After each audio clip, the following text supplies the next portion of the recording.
Morning news and hair oil సమర్పిస్తున్న business breakfast షోకి స్వాగతం. ఏషియన్ మార్కెట్స్లో కొంత మిక్స్డ్ ట్రెండ్ కనిపిస్తోంది ఈ మంగళవారం ఉదయం. సో 3 రోజుల లాంగ్ వీకెండ్ తర్వాత మార్కెట్స్ ఇవాళ ట్రేడింగ్ పునఃప్రారంభం కోసం సిద్ధమవుతున్నాయి. ఈలోగా ఎస్ఎక్స్ నిఫ్టీ మాత్రం సూచిస్తోంది మేబీ స్లైట్లీ పాజిటివ్ టు ఒక చిన్న క్యాప్ అప్ ఓపెనింగ్ కోసం మార్కెట్స్ సిద్ధమవుతున్నాయని. ఓవరాల్గా మార్కెట్స్ మనకు లాస్ట్ వీక్ నెగిటివ్గా సెంటిమెంట్ నెగిటివ్గా టర్న్ కావడం చూసాం. మార్కెట్స్ నెగిటివ్ సెంటిమెంట్ 4 రోజులు ఇన్ఫ్యాక్ట్ కొనసాగింది. ఎస్పెషల్లీ ఫ్రైడే రోజు మనం వీకెండ్ ఫ్యాక్టర్ కారణం కావచ్చు, లాంగ్ వీకెండ్ ఫ్యాక్టర్ కారణం కావచ్చు, మార్కెట్స్ ప్రధానంగా కొన్ని సెక్టర్స్ సంబంధించిన స్టాక్స్లో భారీ నష్టాలతో ముగియడం చూసాం. పిఎస్యూ బ్యాంక్స్, రియాలిటీ ఇటువంటి సెక్టర్స్ సంబంధించిన స్టాక్స్లో భారీగా సెల్లింగ్ చూసాం. అండ్ ఈ వారం మనకు ఎక్స్పైరీకి సిద్ధంగా ఉంది. 3 రోజుల ఎక్స్పైరీ వీక్ ఇది. ఇవాళ రేపు ఎల్లుండితో గురువారంతో జూన్ సిరీస్ క్లోజ్ కాబోతోంది. సో ఓవరాల్ ట్రెండ్ మనకు ఇప్పటిదాకా అయితే బై అండ్ డిప్స్ అన్న సూక్తిని మనం ఫాలో అవుతూ వచ్చాం. బట్ ఇక్కడ నుంచి సెలాన్ ర్యాలీకి ఏమైనా మారుతుందా అన్నది కొంత ప్రశ్నార్థకం. ఎందుకంటే జిఎస్టీకి సంబంధించి, జిఎస్టీ ఇంప్లిమెంటేషన్ సంబంధించి కొంత మార్కెట్స్లో నర్వస్నెస్ కనిపిస్తుంది. ఇది ఎకానమీని ముందు అంటే తొలినాళ్లలో కొంత కుదిపేసే అవకాశం ఉంది. కొన్ని అడ్డంకులు, అవరోధాలు, ఒడిదుడుకులు ఇవన్నీ తప్పవు జిఎస్టీ ఇంప్లిమెంటేషన్లో అన్న ఒక భావన మార్కెట్స్లో ఎక్కువగా కనిపిస్తుంది మనకు.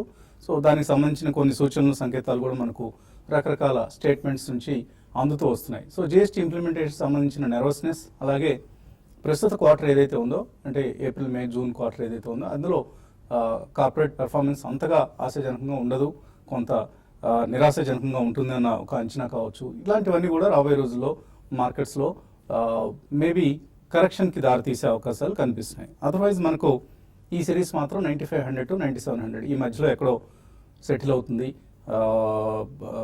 మేబీ డౌన్ సైడ్ 9550ని, అలాగే హైయర్ సైడ్ 9650ని ప్రధానమైన సపోర్ట్ రెసిస్టెన్స్గా మనం తీసుకోవచ్చు. సో మిడ్ క్యాప్స్ మాత్రం లాస్ట్ వీక్ బాగా అండర్ పెర్ఫామ్ చేశాయి. ఎందుకంటే లాస్ట్ 3 monthsలో మనం చూస్తే నిఫ్టీ 5.13% పెరిగితే నిఫ్టీ మిడ్ క్యాప్ ఇండెక్స్ మాత్రం లాస్ట్ 3 monthsలో 4.4% మాత్రమే పెరిగింది. అంటే లాస్ట్ 3 months గాను కొంత మిడ్ క్యాప్స్లో అండర్ పెర్ఫార్మెన్స్ అనేది మనకు కనిపిస్తుంది.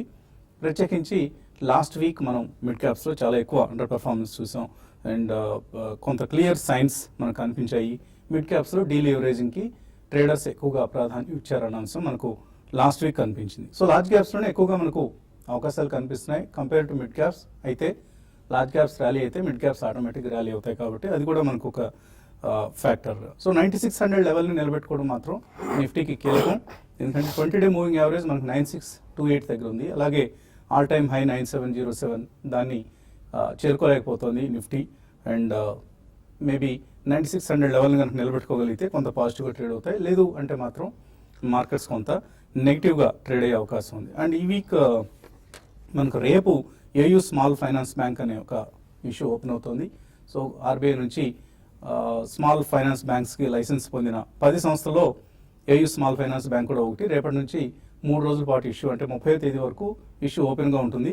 355 నుంచి 358 రూపాయల ప్రీమియంతో ఇష్యూ అంటే ఇష్యూ ప్రైస్ బ్యాండ్తో ఇష్యూని మార్కెట్లోకి తీసుకొస్తున్నారు. వెహికల్ ఫైనాన్స్ అండ్ ఎస్ఎంఈ ఫైనాన్సింగ్లో strong player AU small finance bank అనేది.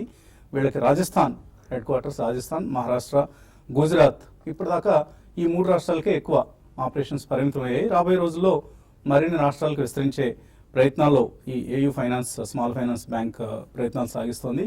మంచి ఎసెట్ క్వాలిటీ ఉంది. అలాగే return on assets, return on equity వంటివి హెల్తీగా ఉన్నాయి. And loan book compounded annual growth rate అంటాం, అంటే సగటు వార్షిక వృద్ధి రేటు మనకు లోన్ బుక్లో 30% కనిపిస్తుంది. సో ఇవన్నీ అనుకూలమైన అంశాలు. కొద్దిగా ప్రీమియం ఎక్కువగా అనిపిస్తున్నప్పటికీ కూడా మార్కెట్స్లో ఈ మధ్య వచ్చిన ఇష్యూస్లో కొంత అట్రాక్టివ్ ఇష్యూ అని చెప్పుకోవచ్చు. ఎందుకంటే మనం కొంత హై నెట్వర్త్ ఇండివిజువల్స్ నుంచి ఐపీఓస్కి ఇంట్రెస్ట్ తగ్గుతోంది. ఎస్పెషల్లీ మనం చూసాం Tejas networks, హైరిస్ life sciences, GTPL Hathway ఈ ఇష్యూస్కి చాలా పూర్ రెస్పాన్స్ వచ్చింది. గ్రే మార్కెట్లో ప్రీమియమ్స్ కనుక చూస్తే ఇప్పుడు ఇవాళ ఆఫ్కోర్స్ తేజస్ నెట్వర్క్స్ లిస్ట్ కాబోతోంది. And Tejas networks market premium grey మార్కెట్లో డిస్కౌంట్కి వెళ్ళిపోయింది. అంటే ఇష్యూ ప్రైస్ కంటే కిందకి వెళ్ళిపోయింది. బహుశా లిస్టింగ్లో కూడా ఇదే పరిస్థితి మనకు కనిపించే అవకాశం ఉంది. ఎరిస్ లైఫ్ సైన్సెస్లో ఒక టైంలో 90 రూపాయలు ఉన్న ప్రీమియం గ్రే మార్కెట్ ప్రీమియం కాస్త ఇప్పుడు 15 రూపాయలకు పడిపోయింది. అలాగే జీటీపీఎల్ హ్యాత్వే డిస్కౌంట్లో ట్రేడ్ అవుతోంది గ్రే మార్కెట్లో. ఏఈ ఫైనాన్షియల్స్ మాత్రం 105 రూపాయల ప్రీమియం ప్రస్తుతానికి కనిపిస్తుంది.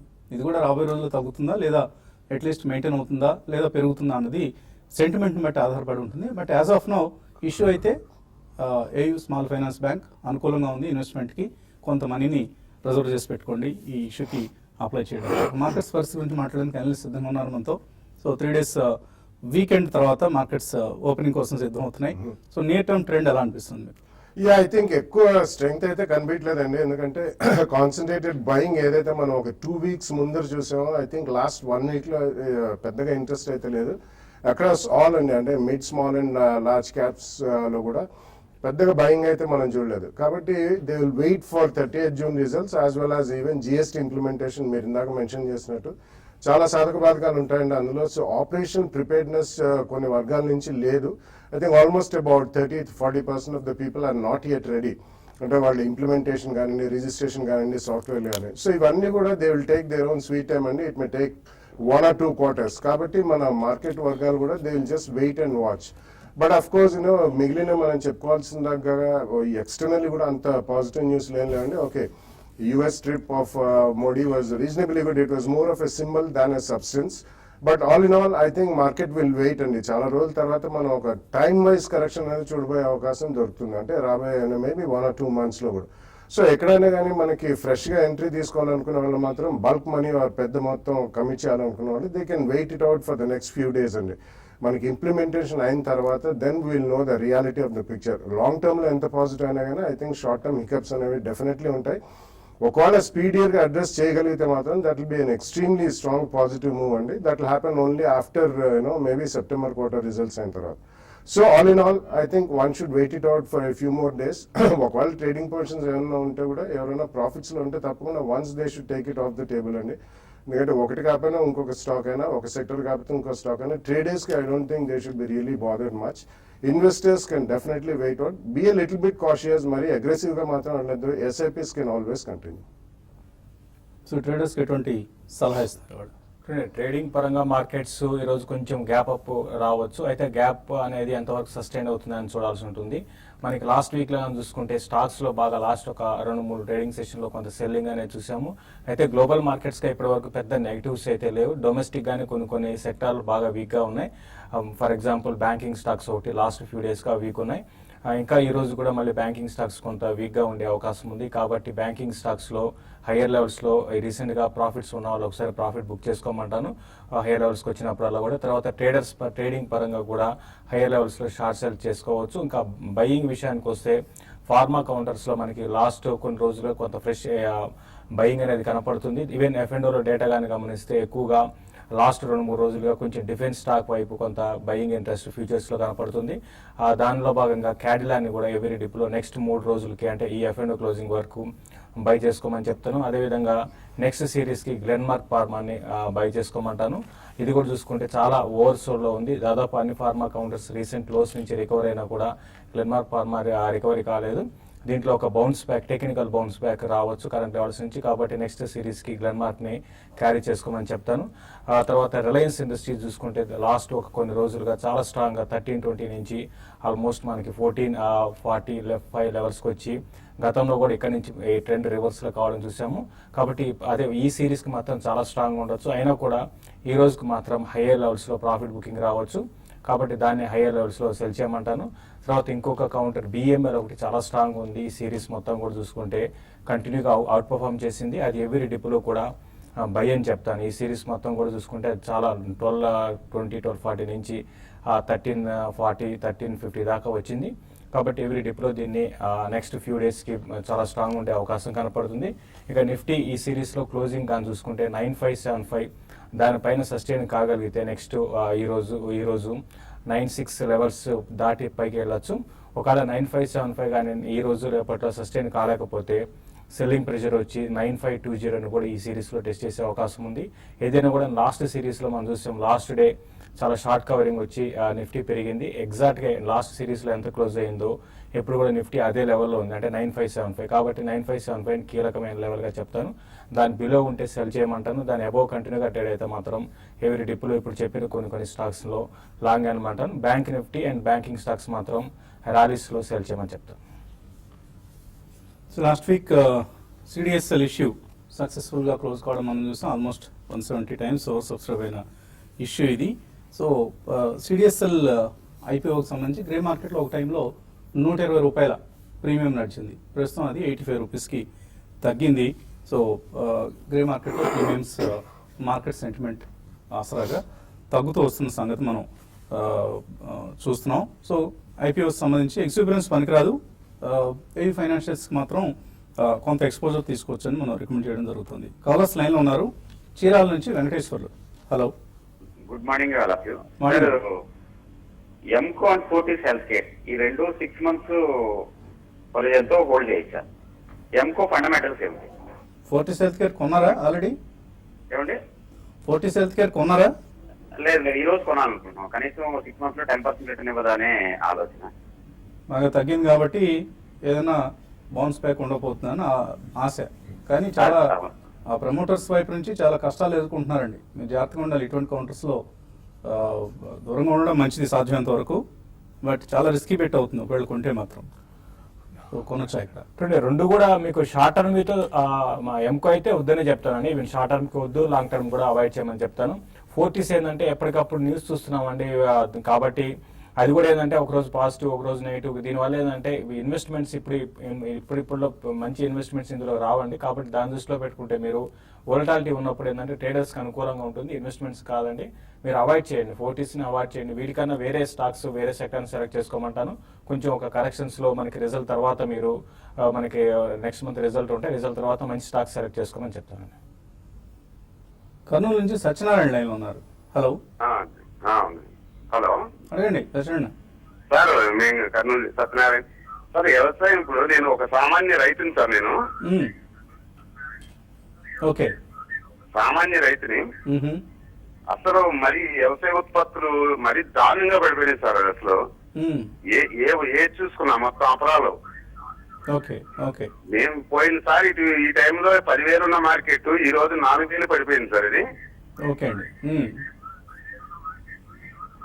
సో ఏంటి మన కార్యక్రమం అసలు పరిస్థితి కొంచెం దీనివల్ల జిఎస్టీ ఇంకా మా మీద ప్రభావం చూపుతుందా లేకపోతే మేలు జరుగుతుందో చెప్పండి సార్. అంటే యాజ్ ఆఫ్ నో జిఎస్టీ ప్రభావం మీకు రైతాంగం మీద అంతగా ఏమీ నెగిటివ్గా లేదండి. ఇన్ఫ్యాక్ట్ ఆహార పదార్థాలకు సంబంధించి జిఎస్టీని కొన్నిటికి 0 చేశారు, కొన్నిటికి అయితే 5%తో సరిపెట్టారు. సో జిఎస్టీ ప్రభావం పెద్దగా లేదు. కాకపోతే మీరు అన్నట్లుగా మినిమం సపోర్ట్ ప్రైస్ లాంటివి పెంచాలి. చాలా లాఫ్ సైడ్ కనిపిస్తూ ఉంటుంది మనకి. వెజిటబుల్స్ ప్రైసెస్ ఇక్కడ మార్కెట్లో చూస్తే మనకు టొమాటో 40 రూపాయలు ఉంది అర్బన్లో అంటే హైదరాబాద్ లాంటి ప్రాంతంలో. మీ ప్రాంతంలో మీరు అమ్ముకుందామంటే 3 రూపాయలు 4 రూపాయలు కూడా అక్కడి నుంచి కొనరు. So there are lot of procedural lacunae here. అంటే మనకు చాలా ఒక రైతాంగానికి సంబంధించి ప్రభుత్వం వైపు నుంచి చాలా వైఫల్యం కనిపిస్తూ ఉంటుంది. సో దాన్ని చక్కదిద్దే బాధ్యత మరి ఎవరు టేకప్ చేయాలి? ప్రభుత్వమే చేయాలి. సో మన విధానాల్లో ఉన్న లోపం ఇది. లోపభూయిష్టమైన విధానాలతో కొనసాగుతూ ఉండడం వల్ల రైతులకి వాళ్ళు పండించిన పంటకి సరైన ధర పొందలేక పాపం చాలా కష్టాల్లో నష్టాల్లో వాళ్ళు వ్యవసాయాన్ని కొనసాగించాల్సి వస్తుంది. ఈ పరిస్థితి నుంచి ప్రభుత్వం చేయాల్సిందే.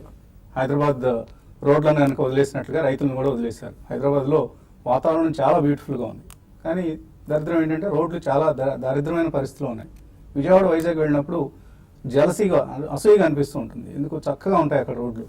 ఇప్పుడు మనం హైదరాబాద్ వచ్చి చూస్తే జూబ్లీ హిల్స్ పక్కన ఆనుకున్న ప్రాంతాల్లో కూడా బురదమయం రోడ్లన్నీ తవ్వేశారు ఇష్టం వచ్చినట్లుగా. వర్షాకాలం వచ్చిన తర్వాత ఎవరైనా డ్రైనేజ్ కోసం పైపుల కోసం రోడ్లు తవ్వుతారండి? ఒక హైదరాబాద్లో మాత్రం చూస్తాం. ఇన్ఫ్యాక్ట్ వర్స్ట్ మున్సిపల్ అడ్మినిస్ట్రేషన్ అంటే హైదరాబాద్లో కనిపిస్తుంటుంది. దేశంలోనే అత్యంత వర్స్ట్ మున్సిపల్ అడ్మినిస్ట్రేషన్ హియర్. ఆ దట్ నోట్ ఒక చిన్న బ్రేక్ తీస్తున్నాను.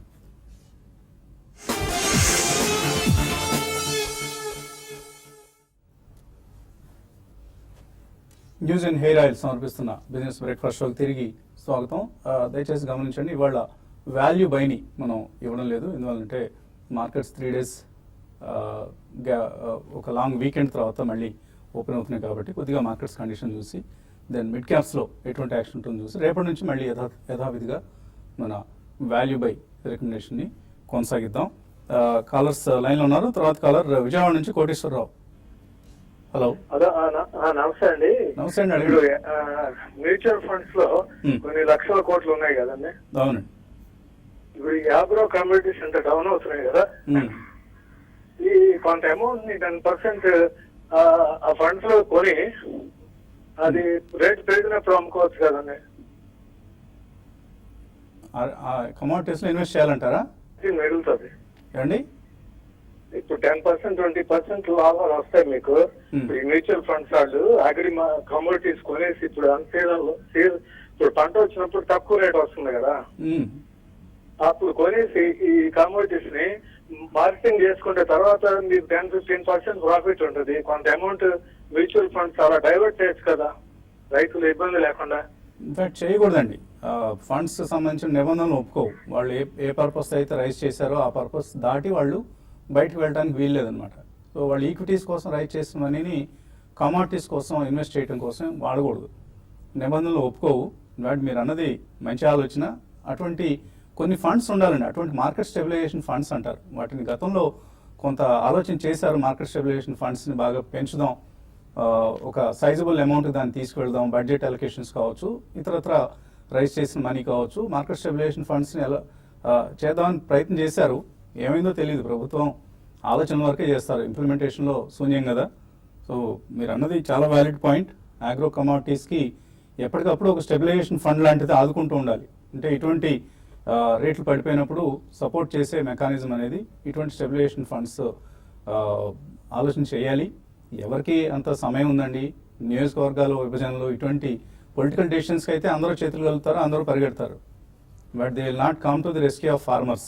అన్ఫార్చునేట్లీ మన దేశంలో రాజకీయ వ్యవస్థలో ఉన్న ప్రధానమైన లోపం ఇది. ఏ రాజకీయ పార్టీ అయినా అండి, అది ఆ పార్టీ ఈ పార్టీ అంటూ ఏమీ తేడా ఏం లేదు. బీజేపీ కావచ్చు, లేకపోతే కమ్యూనిస్టులు కూడా కావచ్చు. ఎవరికి కూడా రైతులని నిజంగా ఆదుకుందాం అనే ఒక నిజాయితీ కానీ చిత్తశుద్ధి కానీ లేవు. దురదృష్టం. తర్వాత కాలర్ వెంకట్రావు హైదరాబాద్ నుంచి. Hello sir, morning all of you. Morning అండి. అడగండి వెంకట్రావు. నాకు వన్ క్వశ్చన్ అంటే related home loan. So actual ఏంటంటే హోమ్ లోన్ బ్యాంక్ లోంచి అదర్వైజ్ ఎనీ ఫైనాన్షియల్ ఇన్స్టిట్యూట్ నుంచి హోమ్ లోన్ తీసుకోవచ్చు. సో నేను యూట్యూబ్ లో చూసాను, కొంతమంది చెప్తే విన్నాను. ఏమిటంటే in case me father brother ఎవరైనా రిలేటివ్స్ ఉంటే, ఇన్ కేస్ వాళ్ళు ఫైనాన్షియల్ ఇన్స్టిట్యూట్ రన్ చేయకపోయినా కానీ వాళ్ళ దగ్గర ఏదైనా అమౌంట్ ఉంటే దాన్ని హోమ్ లోన్ గా మనం తీసుకోవచ్చు అని విన్నాను. ఈవెన్ యూట్యూబ్ లో కూడా ఉంది. అది ఎంతవరకు కరెక్ట్, ఏమన్నా హెల్ప్ చేయగలరా? అంటే మీ బ్రదర్ దగ్గర నుంచి ఏదైనా డబ్బులు ఉంటే మీరు హోమ్ లోన్ తీసుకోవచ్చునా? అవునండి, బ్రదర్ ఆర్ ఫాదర్. వాళ్ళు ఇస్తామంటే ఎవరికి అభ్యంతరం ఉంటుంది చెప్పండి? అంటే అది మళ్ళీ నేను ట్యాక్స్ సేవింగ్ కింద చూపించాలి కదా సార్, అందుకని. ఓ, మీ ట్యాక్స్ పర్పస్ కోసమా? అది ఇన్స్టిట్యూషన్స్ నుంచి అయితేనే కుదురుతుందండి. ఇండివిజువల్స్ నుంచి I don't think that it's possible. ఇండివిజువల్స్కి అటువంటి ఫెసిలిటీ లేదు. మీరు ఓన్లీ కనీసం ఒక ఎన్బిఎఫ్సి నుంచి అయినా లోన్ తీసుకోవాలి, అంతేగాని ఇండివిజువల్స్ నుంచి I don't think that there is any such provision. I have no knowledge about the subject, but what he said is right. So me father దగ్గర నుంచి మీరు హోమ్ లోన్ తీసుకొని డబ్బు తీసుకొని హోమ్ కోసం వాడుకొని, అంటే ఇల్లు కట్టుకోవడం కోసం వాడుకొని, దాని నుంచి మీరు మళ్ళీ tax benefit I don't think so. There is no such provision. ఎందుకంటే దీనికి ఇన్స్టిట్యూషన్కి అయితేనే కాన్స్టిట్యూషనల్ పవర్ ఉంది అటువంటి ఫెసిలిటీ. మీరు ట్యాక్స్ పర్పస్ కోసం మీరు కావాలంటే లోన్ తీసుకోవచ్చు, కానీ బట్ దానికి ట్యాక్స్ బెనిఫిట్ మాత్రం it is not possible as far as my knowledge goes. ఏమన్నా అటువంటివి ఏమైనా ఉన్నాయో ఒకవేళ ట్యాక్స్ ఎక్స్పర్ట్స్ని అడిగి తెలుసుకొని మీకు చెప్పే ప్రయత్నం కూడా చేస్తాం. శ్రీహరి హైదరాబాద్ నుంచి. హలో. గుడ్ మార్నింగ్ అండి, బాలాగారు మాట్లాడండి. అండి శ్రీహరి గారి మాట కొనసాగించబోయే ముందు మీరు యూట్యూబ్లో మాత్రం దయచేసి ఏ చూసినామని నమ్మొద్దండి. దానిలో ఉండే దానిలో 90% హంబక్ ఉంటాయి. సో చాలా గాలి వార్తలన్నీ మనకు అందులో కనిపిస్తూ ఉంటాయి. సో ఆ వార్తలు బేస్డ్గా మీ నిర్ణయాలు ఏవి తీసుకోవద్దు.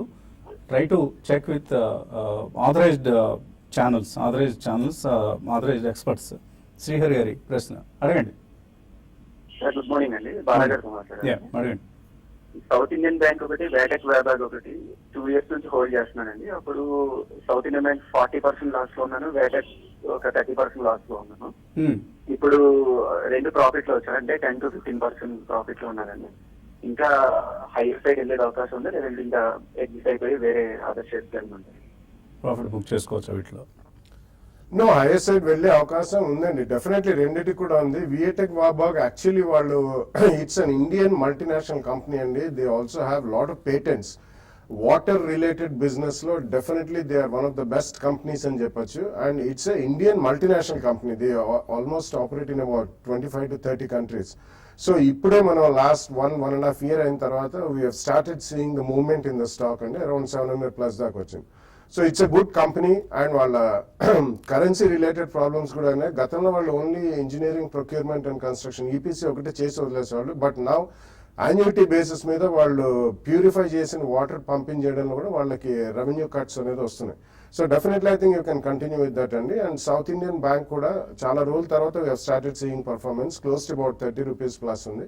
సో అది కూడా మీకు ఇమీడియట్లీ డబ్బు అవసరం లేకపోతే definitely you can continue for some more time. ఒకటి. రెండోది, ఒకవేళ క్వాంటిటీ ఎక్కువ ఉంటే మాత్రం ఓవరాల్ మార్కెట్లో కొద్దిగా రాబోయే ఫ్యూ వీక్స్ లో కొంచెం మేబీ సీరియస్ కన్సాలిడేషన్ జరిగే అవకాశం ఉంది. కాబట్టి సౌత్ ఇండియన్ బ్యాంక్ లాంటి దాంట్లో మాత్రం మీరు కొద్దిగా ప్రాఫిట్ బుక్ చేయొచ్చు క్వాంటిటీ ఎక్కువ ఉంటే. అదర్వైజ్ మళ్ళీ దీన్ని లోలో కొనొచ్చు. But otherwise you can continue with both of them for the next 1-2 years also. తర్వాత ఈమెయిల్ సందేహాలు వచ్చాయి. శ్రీనివాసరావు అడుగుతున్నారు, పూంజ్ లాయిడ్ 20 రూపాయలకు ఉన్నారు, అశోక్ లేలాండ్ 95లో, జై కార్ప్ 82, జేఎం ఫైనాన్స్, కేశవరామ్ ఇండస్ట్రీస్ ఇలా కొనుక్కుంటూ వెళ్ళారు. ఎలా ఉన్నాయి షేర్లని? ఉన్న వాటిలో ఓకేనండి. పుంజులాయిడ్ ఒకటి కొంచెం దీంట్లో నుంచి మీరు ఎగ్జిట్ కాండి, ఎందుకంటే బాగా డెట్ ఉంది, మధ్యలో తగ్గించుకోవాలని అంటే తగ్గించడానికి మేనేజ్మెంట్ ప్రయత్నాలు కూడా అంత ఎంకరేజింగ్ గా లేవండి. మళ్ళీ మన రిజల్ట్ కూడా అంత బాగా లేవు. కాబట్టి పుంజులాయిడ్ తప్ప మిగతా అన్ని స్టాక్ లో కూడా మంచి డీసెంట్ స్టాక్స్ లో ఉన్నారు. లాంగ్ టర్మ్ కి అన్ని కూడా హోల్డ్ చేయొచ్చండి. లక్ష్మణ్ యూరోప్లో ఉంటున్నారట. ఆయన వైజాగ్లో మీరు ఇచ్చిన 15 రికమెండేషన్స్ని నాకు పంపించగలరా, దానికి ఏదైనా ఫీజు ఉంటే కూడా పే చేస్తానంటున్నారు. చాలా కాలం అయిపోయిందండి. ఆల్మోస్ట్ అందులో కొన్ని స్టాక్స్ మనం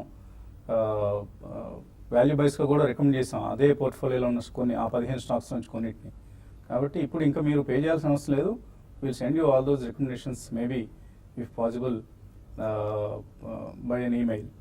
రమేష్ వేంశెట్టి అడుగుతున్నారు, ఎస్బీఐ స్టాక్ ప్రైస్ 300 రూపాయలు అవుతుందా జూలైలో? 300 కాల్ ఆప్షన్ కొనుక్కోవచ్చా? చూడండి, ఇప్పుడే మనం అనుకున్నాం బ్యాంకింగ్ స్టాక్స్ కొంత అన్సర్టెనిటీ అనేది ఉంది. రీసెంట్ గా బాగా పెరిగాయి, మంచి లో నుంచి పెరిగాయండి. అయితే 300 అవుతుందని చెప్పలేమండి. బ్యాంకింగ్ సెక్టర్ ని మనకి కొంచెం అవాయిడ్ చేయండి, ఎందుకంటే అది బాగా పెరిగింది. ఈవెన్ మన 2017లో కూడా చూసుకుంటే నిఫ్టీ కన్నా అవుట్ పర్ఫార్మ్ చేసింది. కాబట్టి ఆబ్వియస్ గా కొంచెం ప్రాఫిట్ బుకింగ్ రావచ్చు. 280 అక్కడికి వచ్చినప్పుడు మీరు ప్రయత్నం చేయండి. ఇప్పుడు 280 లెవెల్స్ టెస్ట్ చేసే అవకాశం ఉంది. అది బ్రేక్ అయితే మరింత వీక్నెస్ రావచ్చు. అది బ్రేక్ కాకుండా ఉంటే మాత్రం మీరు కాల్ ఆప్షన్ ట్రై చేయమంటాను. ఏదైనా కూడా రాను రోజుల్లో కన్సాలేషన్ లో ఉండే అవకాశాలు ఎక్కువ ఉన్నాయండి. ఇప్పుడు నేను లక్ష్మణ్ గారికి అవేవో రికమెండేషన్స్ మనం ఫ్రీగా పంపిస్తాను, కానీ దడ మెయిల్స్ వచ్చేస్తాయి, మాకు కూడా పంపించండి. ఆయన అంటే పాపం యూరోప్లో ఉన్నారు, చాలా సుదూర తీరాల్లో ఉన్నారు. కాబట్టి ఆయనకి మనం వన్ ఆఫ్ కేసుగా అలాంటి పని చేస్తాం, అందరికి చేయలేము, గమనించండి. నవీన్ అడుగుతున్నారు, ఉజ్జీవన్ యావరేజ్ ప్రైస్ 399 రూపాయలకు కొన్నారట. ఎందుకంటే లోయెస్ట్ ఎన్పిఎస్ ఉన్నాయి, ఆల్మోస్ట్ ఆల్ స్టేట్స్లో ప్రజెన్స్ ఉంది, అండ్ ఎథికల్ మేనేజ్మెంట్, ఇలా రకరకాలుగా ఆయన కారణాలన్నీ రాసుకుంటూ వచ్చారు. But what ever it is, Ujjivan decision correct అయినా 399లో కొంటారు. Not a bad idea, but ఇవన్నీ కూడా చాలా టైం పడతాయండి. ఎందుకంటే that space is getting two over crowded. అంటే మనకి small finance banks, micro finance, NBFCs, everybody is getting in to every sort of business. So రాబోయే రోజుల్లో దానికి ఇంటెన్సిఫై అవుతుందండి కాంపిటీషన్. కాబట్టి నెట్ ఇంట్రెస్ట్ మార్జిన్స్ ఎగ్జిట్ అయ్యి పిరమల్ కానీ కరూర్ వైశ్య బ్యాంక్ అని వెళ్ళొచ్చు. No, Karur Vysya Bank maybe a good bet అండి. బట్ పిరమల్ రీసెంట్ టైమ్స్ లో చాలా స్ట్రాంగ్ గా పెరిగింది, ఆల్మోస్ట్ క్లోజ్ టు అబౌట్ 2900-3000 ఉంది. బట్ పిరమల్ అంటే if you want buy you have to have at least 5-10 year, ఎందుకంటే it's a holding company and it's a conglomerate అనే చెప్పొచ్చండి. But Karur Vysya Bank has been a really strong bank which has been managed very well in the last 2-3 decades. So probably that makes a good sense right now. Alekhya Bengaluru నుంచి, Jagsonpal Pharma, JM Finance, Visaka Industries ఎలా ఉంటాయి ఈ stocks? Strong stocks అండి. Basically మూడు కూడా బాగా strong performance మనం even stock price పరంగా కూడా చూసాం. బట్ విశాఖ లాస్ట్ 6 months లోనే it is on a tear అండి. కాబట్టి కొద్దిగా మీరు ఫ్రెష్ గా కొనదలుచుకుంటే మాత్రం I would request you to wait a little while. మనకి 30th జూన్ రిజల్ట్స్ అయిన తర్వాత first or second week of జూలైలో కొద్దిగా మార్కెట్ స్టెబిలిటీ వచ్చినప్పుడు యూ షుడ్ బై. అది కూడా ఈ స్టాక్స్ మీరు కొనదలుచుకుంటే జక్సన్ పాల్ ఫార్మాలో చాలా లో లిక్విడిటీ ఉంటుంది. జేఎం ఫైనాన్స్ అండ్ విశాఖలో రీజనబుల్లీ ఓకే లిక్విడిటీ. సో జక్సన్ పాల్ లాంటిది కొంటే మాత్రం మీరు అట్లీస్ట్ చేంజ్ చేయకుండా ఒక 2 or 3 price points with 15 to 20% different కొనాలి. Rest of it 10 to 15% difference 2-3 price points లో కొనండి, బట్ నాట్ ఇమీడియట్లీ. ఇక్కడ చాలా మెయిల్స్ మిగిలిపోయాయి, అలాగే కాలర్స్ కూడా వెయిట్ చేస్తున్నారు. సమయం మించిపోయింది. యూట్యూబ్ ప్రసారాల్లో ఈ సందేహాలకు సమాధానాలు ఇద్దాం. వీటితో పాటు ఫార్మా, ఇప్పుడు అందరూ కూడా ఫార్మా పట్ల కొంత చిన్న చూపు చూస్తున్న సమయంలో ఎటువంటి స్టాక్స్ కొంటే ఫార్మాలో రాబోయే 2-3 ఇయర్స్లో మంచి రిటర్న్స్ వచ్చే అవకాశం ఉంది. ఈ అంశం గురించి మాట్లాడుకుందాం. Keep watching TV5.